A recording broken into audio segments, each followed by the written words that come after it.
काल काही जुन्या फाईल शोधल्या. कविताच्या नाही, दुसऱ्याच घराच्या कागदपत्रांच्या वगैरे. आणि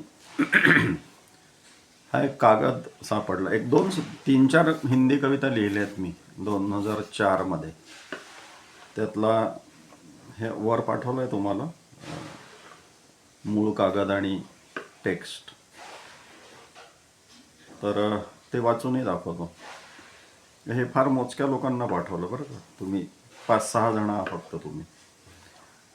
महंगी होती चली साग सब्जियों पर, बहस कर रहे थे दो भाई। छोटा बैंक में कैशियर था और बड़ा मैं, दुनिया की नजरिए के अहाते में बड़ा अफसर।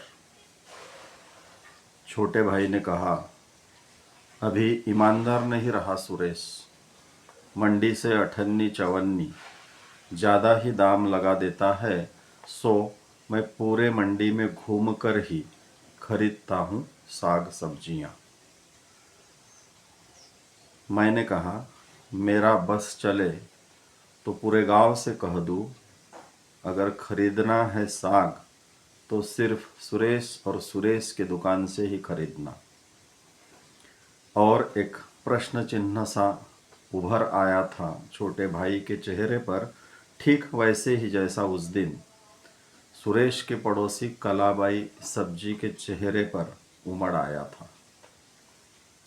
सुरेश सब्जी मंडी में ठीक ठीक वहीं बैठता है जहां शांताबाई बैठती थी बरसों पहले।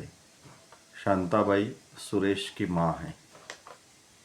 हमारी माँ सब्जियां खरीदती थी शांताबाई से ही, अगर विकल्प न हो तो ही दूसरी दुकान पर जाते थे हम उन दिनों। जब दूर बस्तर की जंगलों में अस्थायी नौकरी करते हुए बाप ने माँ को खत लिखा कि उसकी नौकरी छूटी जा रही है कुछ छटनी तालाबंदी जैसी सरकारी क्रियाकल्पों से, अब संभाल ले घर गिरस्ती को वही, जैसे भी संभाल पाती है कुछ दिनों के लिए, मैं ढूंढता हूँ कुछ काम वाम इधर ही और खबर करता हूँ तुम्हें। ये दौर चला तकरीबन 2-2.5 सालों का, जिसमें हमें हुई दुनिया की पहचान।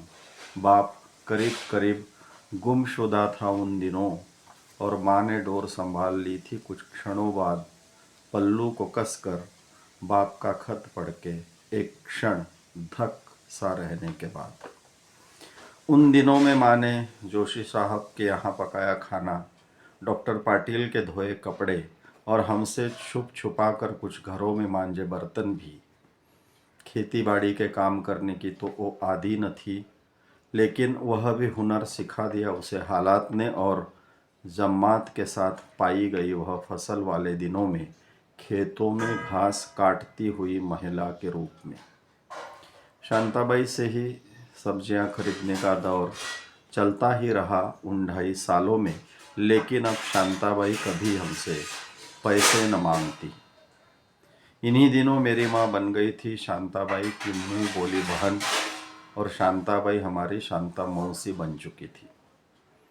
अब साग सब्जियां कभी कभार ही आती थी घर में, कपड़े जो फटे जा रहे थे और भिखारियों को दे देती थी माँ ग्रहण के दिनों, उन्हीं को पहनते रहे हम, कुछ सील कर कुछ ढक कर।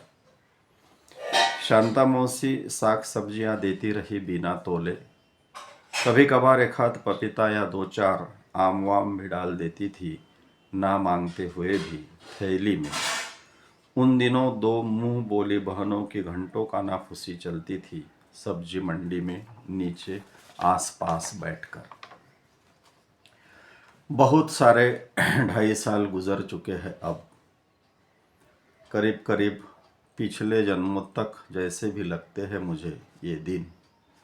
शांताबाई दुकान की जगह अब घर में ही नाती पोतियों को संभालती है। सुरेश तो क्या उसके बड़े बच्चे भी साग सब्जी की दुकान संभाल लेते हैं, और सुरेश ने कारोबार बढ़ा लिया है मंडी में। माँ की उंगली पकड़कर मंडी में घूमता मैं अब मेरे बच्चों की कलाइयाँ पकड़कर मंडी में घूमता हूँ, और बिना दाम पूछे सिर्फ सुरेश और सुरेश की दुकान से ही साग सब्जी खरीदता हूँ। सुरेश की पड़ोसी कलाबाई सब्जी वाली आखिरकार बोल ही पड़ी उस दिन कि साहब, साग सब्जियाँ हम भी बेचते हैं और कभी कभार तो ज़्यादा उम्दा, ताज़ा और सस्ती रहती है हमारी सब्जियाँ सुरेश भैया से भी।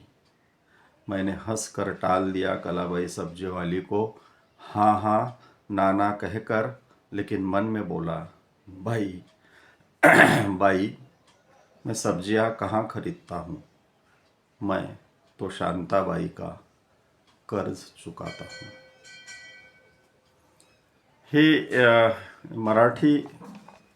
मराठीकरणीचं एका पी विठ्ठल यांनी एक दिवाळी अंकाचं संपादन केलं होतं. आता मला आठवत नाही, लोकमत बहुतेक, ते 3-1 वर्षापूर्वी त्याच्यामध्ये मराठीकरण आलं हिचं, शांताबाई नावाचं. मूळ मात्र ही हिंदी होती. आणि मी विचारलं होतं देवताले सरांना आवडली होती ती. तर मी म्हणालो पण ती आहे का खरंच हिंदी.